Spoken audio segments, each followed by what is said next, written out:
ചേട്ടാ, കേരളത്തില് CPM-നെതിരെ വലിയ രീതിയിലുള്ള ഭരണവിരുദ്ധ വികാരം ജനങ്ങളുടെ മനസ്സിലുണ്ട്. നമ്മൾ നോക്കുമ്പോൾ വിദ്യാഭ്യാസ വകുപ്പായാലും ആരോഗ്യ വകുപ്പായാലും പൊതുമരാമത്ത് വകുപ്പായാലും ഒക്കെ ഒരുപാട് അഴിമതികൾ അല്ലെങ്കിൽ ഇത്തരം സംഭവങ്ങളൊക്കെ ഉണ്ടായിട്ടുണ്ട്. അതുപോലെ തന്നെ സ്വർണ്ണക്കൊള്ള വിവാദം CPM-നെ വലിയ രീതിയിൽ പിടിച്ചുലച്ചിട്ടുണ്ട്. അതുപോലെ തന്നെയാണ് PM ശ്രീ വിവാദത്തിൽ CPI-യും CPM-ഉം മുന്നണിക്കുള്ളിൽ തന്നെ വലിയ രീതിയിൽ വിഭാഗീയത ഉള്ളതൊക്കെ.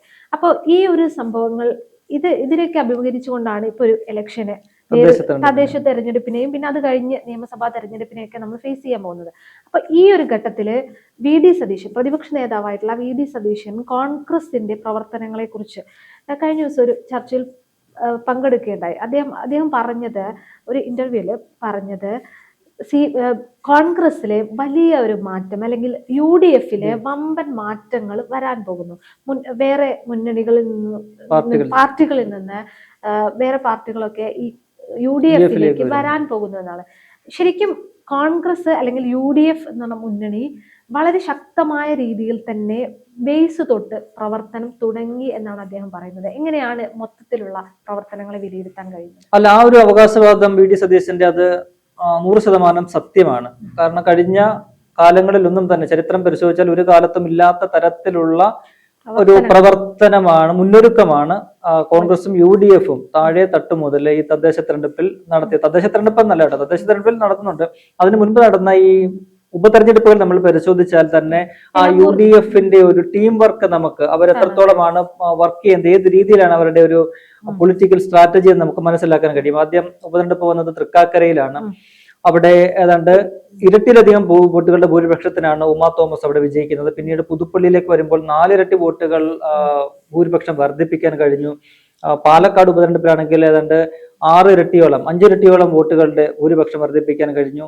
നിലമ്പൂർ പോലെ തങ്ങളുടെ കയ്യിൽ ഇല്ലാതിരുന്ന, നേരത്തെ തങ്ങളുടെ കയ്യിലായിരുന്നെങ്കിൽ കഴിഞ്ഞ 10 വർഷമായിട്ട് തങ്ങളിൽ നിന്നും വിട്ടുനിന്ന സീറ്റ് പിടിച്ചെടുക്കാനായിട്ട് അവർക്ക് സാധിച്ചു. ചേലക്കര പോലെ CPM-ന്റെ കുത്തക മണ്ഡലത്തില് അവര് 2021 ഏതാണ്ട് 40,000-ഓളം വോട്ടുകളുടെ ഭൂരിപക്ഷത്തിൽ ജയിച്ച ഒരു മണ്ഡലത്തിൽ അവരുടെ ഭൂരിപക്ഷം 12,000-ലേക്ക് കുറച്ചുകൊണ്ട് വരാനായിട്ട് കോൺഗ്രസിന് സാധിച്ചു. അതൊക്കെ തന്നെ ആ ഒരു ടീം വർക്കിന്റെ ഫലമാണ്. അത് VD സതീശൻ പ്രതിപക്ഷ നേതാവായതിനു ശേഷം അദ്ദേഹം പറയുന്നത് ടീം UDF എന്നാണ് പറയുന്നത്.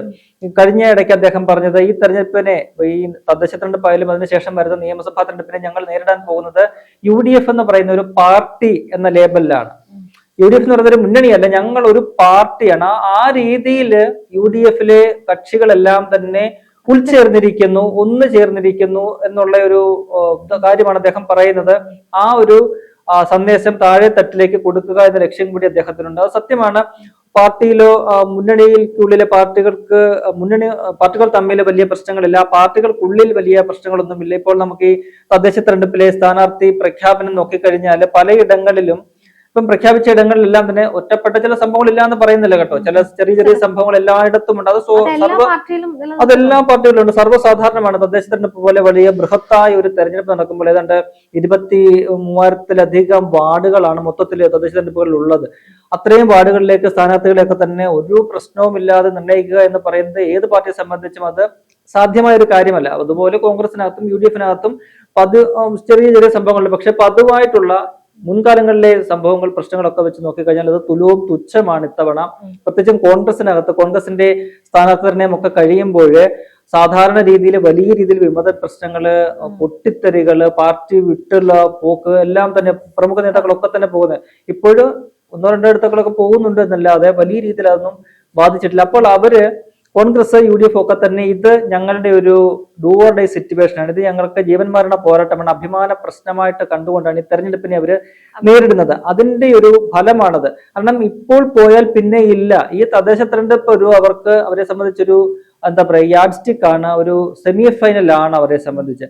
അവിടെ വിജയിച്ച് പെർഫോമൻസ് മികച്ചതാക്കി മുന്നോട്ട് പോയാൽ മാത്രമേ അടുത്ത നിയമസഭാ തെരഞ്ഞെടുപ്പിന് അവർക്കൊരു ഇത് കിട്ടത്തുള്ളൂ, ആത്മവിശ്വാസം കിട്ടത്തുള്ളൂ. ഇവിടെ പോയി കഴിഞ്ഞാൽ, ഇവിടെ താഴോട്ട് പോയി കഴിഞ്ഞാൽ പിന്നെ ഇല്ല, അടുത്ത നിയമസഭ പിന്നെ നോക്കണ്ട എന്നുള്ള കാര്യം അവർക്കറിയാം. അതുകൊണ്ട് തന്നെ ആ രീതിയിലുള്ള പ്രവർത്തനങ്ങളുമായിട്ടാണ് അവർ മുന്നോട്ട് പോകുന്നത്. അപ്പോൾ സതീശൻ പറഞ്ഞ ആ ഒരു കാര്യം, ഞങ്ങള് ഒറ്റക്കെട്ടായിട്ടാണ് മുന്നോട്ട് പോകുന്നത്, കഴിഞ്ഞ 2016-ലും 2021-ലും കണ്ട UDF ആയിരിക്കില്ല നിങ്ങൾ ഈ തദ്ദേശ തെരഞ്ഞെടുപ്പിലും 2021-ൽ 2026-ൽ വരുന്ന നിയമസഭാ തെരഞ്ഞെടുപ്പിലും കാണാൻ പോകുന്നത് എന്നാണ് അദ്ദേഹം ആ അഭിമുഖത്തിൽ പറയുന്നത്. പുതിയൊരു UDF ആണ് ഈ തെരഞ്ഞെടുപ്പിനെ നേരിടാൻ പോകുന്നത്. സത്യം തന്നെയാണ്, ആ അർത്ഥത്തിൽ നോക്കുമ്പോൾ അത് വളരെ സത്യം തന്നെയാണ്. ഒപ്പം തന്നെ മറ്റു ചില കാര്യങ്ങൾ കൂടി അദ്ദേഹം പറയുന്നുണ്ട്. മുന്നണി വിപുലീകരണം സംബന്ധിച്ച് ചില സൂചനകൾ അദ്ദേഹം നൽകുന്നുണ്ട്. അദ്ദേഹം തുറന്നു പറയുന്നില്ല എങ്കിൽ പോലും പല പക്ഷെ അത് വരും, ഈ തദ്ദേശ തെരഞ്ഞെടുപ്പിന് മുൻപ് തന്നെ ആ പ്രഖ്യാപനം ഉണ്ടാകുമെന്നാണ് അദ്ദേഹം പറയുന്നത്. അതെ, തദ്ദേശ തെരഞ്ഞെടുപ്പിന് ഇനിയും സമയമുണ്ട്.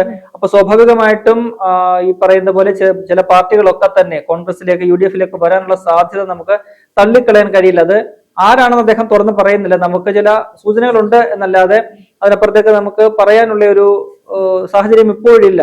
അപ്പോൾ അദ്ദേഹം UDF ചെയർമാനാണ് കേട്ടോ. അദ്ദേഹം അത്തരത്തിലുള്ള ഒരു കാര്യം പറയുമ്പോൾ അത് വെറുതെ വിടുവായത്തം പറയുന്ന ഒരു രീതിയിൽ അദ്ദേഹത്തിന് പറഞ്ഞു പോകാൻ കഴിയില്ല. സാധാരണ ഒരു നേതാവിനെ പറയാം, ഞങ്ങൾക്ക് വിപുലീകരിക്കും അല്ലെങ്കിൽ ഇന്ന പാർട്ടി ഇങ്ങോട്ട് വരുമെന്ന് പറയാം. അതല്ല, വി.ഡി. സതീശൻ ഇരിക്കുന്ന പദവി എന്ന് പറയുന്നത് പ്രതിപക്ഷ നേതാവാണ്. ഒപ്പം തന്നെ അദ്ദേഹം UDF എന്ന് പറയുന്ന സംവിധാനത്തിന്റെ ചെയർമാനാണ്. ആ ചെയർമാൻഷിപ്പിൽ ഇരുന്നുകൊണ്ട് വെറുതെ വായിൽ വരുന്നത് പറഞ്ഞിട്ട് പോകാൻ കഴിയില്ല. അദ്ദേഹം വളരെ ഉത്തരവാദിത്ത ബോധത്തോടുകൂടി സംസാരിക്കേണ്ട ഒരു പദവിയാണത്. അപ്പോൾ അദ്ദേഹം അവിടെ ഇരുന്നുകൊണ്ട് ഇങ്ങനെ മുന്നണി വിപുലീകരിക്കും, പുതിയ പാർട്ടികൾ ഞങ്ങളിലേക്ക് വരും, അത് തദ്ദേശ തെരഞ്ഞെടുപ്പിന് മുൻപ് വരും, നിയമസഭാ തെരഞ്ഞെടുപ്പിന് മുൻപും ചില പാർട്ടികളൊക്കെ തന്നെ വരും, അങ്ങനെ ഈ UDF എന്ന് പറയുന്ന പ്ലാറ്റ്ഫോം വിപുലമാകും, അത് ഞങ്ങൾക്ക് ഗുണകരമാകുമെന്ന് പറയുമ്പോൾ അതിൽ ചില കാര്യങ്ങളുണ്ട് എന്ന് നമുക്ക് കാണാതിരിക്കാൻ കഴിയില്ല. അതുപോലെ തന്നെ പറയാനുള്ളത് CPM ആദ്യം ന്യൂനപക്ഷ പ്രീണനം, പിന്നെ നടന്നത് ഭൂരിപക്ഷ പ്രീണനം. ഇത് രണ്ടും ജനങ്ങളിലെ വോട്ടായി മാറാൻ അങ്ങനെ മാറ്റാൻ കോൺഗ്രസിന് അല്ലെങ്കിൽ UDF സാധിക്കുമെന്ന് ചേട്ടൻ കരുതുന്നുണ്ടോ? അല്ല, ഈ CPM സംബന്ധിച്ച് വലിയ രീതിയിൽ വർഗീയത ഒക്കെ തന്നെ തെരഞ്ഞെടുപ്പിൽ പ്രയോഗിക്കുന്ന ഒരു പാർട്ടിയാണ്. നമ്മള് BJP കുറിച്ചൊക്കെ പറയുമെങ്കിൽ അവര് പ്രകടമായിട്ട് തന്നെ പറഞ്ഞ് അവര് വർഗീയ പാർട്ടിയാണെന്നുള്ളത് അവർ ലേബൽ ചെയ്തിരിക്കുന്ന കാര്യമാണ്. അത് എല്ലാവർക്കും അറിയാവുന്ന കാര്യമാണ്. CPM എന്ന് പറയുന്നത് അവരത് പൊതിഞ്ഞ് ചെയ്യുന്ന ഒരു കാര്യമാണ്. അവരുടെ സ്ഥാനാർത്ഥി തെരഞ്ഞെടുപ്പിൽ ഉൾപ്പെടെ രഹസ്യമായിട്ട് ഇതിനെ കടത്തുക, ഈ വർഗീയതയെല്ലാം തന്നെ കടത്തുന്ന ഒരു രീതിയാണ് അവർ സ്വീകരിച്ചു പോകുന്നത്. കഴിഞ്ഞ 2021 നിയമസഭാ തെരഞ്ഞെടുപ്പിൽ അവർക്ക് ന്യൂനപക്ഷങ്ങളുടെ വലിയ രീതിയിലൊരു പിന്തുണ അവർക്ക് ലഭിച്ചിരുന്നു. അതുകൊണ്ടാണ് അവർക്ക് ഭരണം നിലനിർത്താൻ കഴിഞ്ഞത് എന്നൊരു വിലയിരുത്തലുണ്ടായിരുന്നു. അതിനുശേഷം 2024 ലോക്സഭാ തെരഞ്ഞെടുപ്പിലും സമാനമായ രീതിയിൽ ആ ന്യൂനപക്ഷങ്ങളുടെ പിന്തുണ ഉണ്ടാകും എന്നവർ പ്രതീക്ഷിച്ചു. പിണറായി വിജയൻ, നമുക്കറിയാമല്ലോ, മുസ്ലിം വിഭാഗത്തോട് പിണറായി വിജയൻ കാണിച്ചൊരു താല്പര്യം, സമസ്ത പോലെയുള്ള സംഘടനകളോടുള്ള ഒരു സമീപനം, സംസ്ഥയിലെ 2 വിഭാഗങ്ങളുണ്ട്, ആ 2 വിഭാഗങ്ങളെയും ഒരേപോലെ ചേർത്ത് കൊണ്ടുപോകാനാണ് പിണറായി വിജയൻ ശ്രമിച്ചിട്ടുള്ളത്. അപ്പം തന്നെ മുസ്ലിം ലീഗിലെ തന്നെ എന്താ പറയുക, ഇടഞ്ഞു നിൽക്കുന്ന നേതാക്കളെയൊക്കെ തന്നെ പുറത്തു കൊണ്ടുവരിക, അത്തരത്തിലുള്ള പല കാര്യങ്ങളും അദ്ദേഹം ചെയ്തുകൊണ്ട് ഈ മുസ്ലിം ന്യൂനപക്ഷങ്ങളെ കൂടെ നിർത്താനായിട്ട് വലിയ രീതിയിൽ പണിയെടുത്തിട്ടുണ്ട്. അപ്പോൾ 2024 ലോക്സഭാ തെരഞ്ഞെടുപ്പിൽ ആ ന്യൂനപക്ഷങ്ങളുടെ പിന്തുണ തങ്ങൾക്ക് അനുകൂലമാകുമെന്ന് അദ്ദേഹം വിശ്വസിച്ചു. പക്ഷെ ഫലം വന്നപ്പോൾ മറിച്ചായി. സംസ്ഥാനത്തുടനീളം വലിയൊരു തോൽവി അവർക്ക് നേരിടേണ്ടി വന്നു. അവരുടെ കണക്കൂട്ടിൽ അവിടെ പിടിച്ചു. അതോടുകൂടി അവര് സ്ട്രാറ്റജി മാറ്റുകയാണ്. സ്ട്രാറ്റജി മാറ്റിയിട്ട് ഈ തെരഞ്ഞെടുപ്പിന് തൊട്ടു മുമ്പായിട്ടാണ് അവർ പറയുന്ന ഭൂരിപക്ഷ വർഗീയതയെ പ്രീണിപ്പിക്കുന്ന തരത്തിലേക്ക് ആഗോള അയ്യപ്പ സംഗമം സംഘടിപ്പിക്കുക, അത്തരത്തിലുള്ള കാര്യങ്ങൾ ചെയ്യുക, ഒക്കെ തന്നെ അത്തരം നിലപാടുകളോട്ട് മുന്നോട്ട് പോകുന്നത്. അതിനൊപ്പം എന്താണ് ചെയ്യുന്നത്? ഈ വെള്ളാപ്പള്ളി നടേശനെ പോലെ ഒരു വർഗീയവാദിയെ കൊണ്ട് ഈ ന്യൂനപക്ഷങ്ങൾക്കെതിരായിട്ടുള്ള അങ്ങേയറ്റത്തെ വർഗീയത പറയിക്കുന്ന ഒരു സമീപനം സ്വീകരിക്കുന്നുണ്ട്. അത് പിണറായി വിജയനൊന്നും വെള്ളാപ്പള്ളി സ്വയം വെറുതെ പറഞ്ഞു പോകുന്നതൊന്നുമല്ല. അത് പിണറായി വിജയന്റെയും CPM ഒക്കെ കൃത്യമായ നിർദ്ദേശങ്ങളും ആശീർവാദങ്ങളും അനുഗ്രഹങ്ങളും എല്ലാം ഉണ്ട് വെള്ളാപ്പള്ളി നടേശന്. അതിനനുസരിച്ചാണ് അദ്ദേഹം ഓരോ ഘട്ടത്തിലും ഈ പറയുന്ന പോലെ അത്തരത്തിൽ പറഞ്ഞ് മാത്രമേ ഈ പറയുന്ന ഭൂരിപക്ഷത്തെ തങ്ങൾക്കൊപ്പം നിർത്താൻ കഴിയൂ എന്നറിയാം.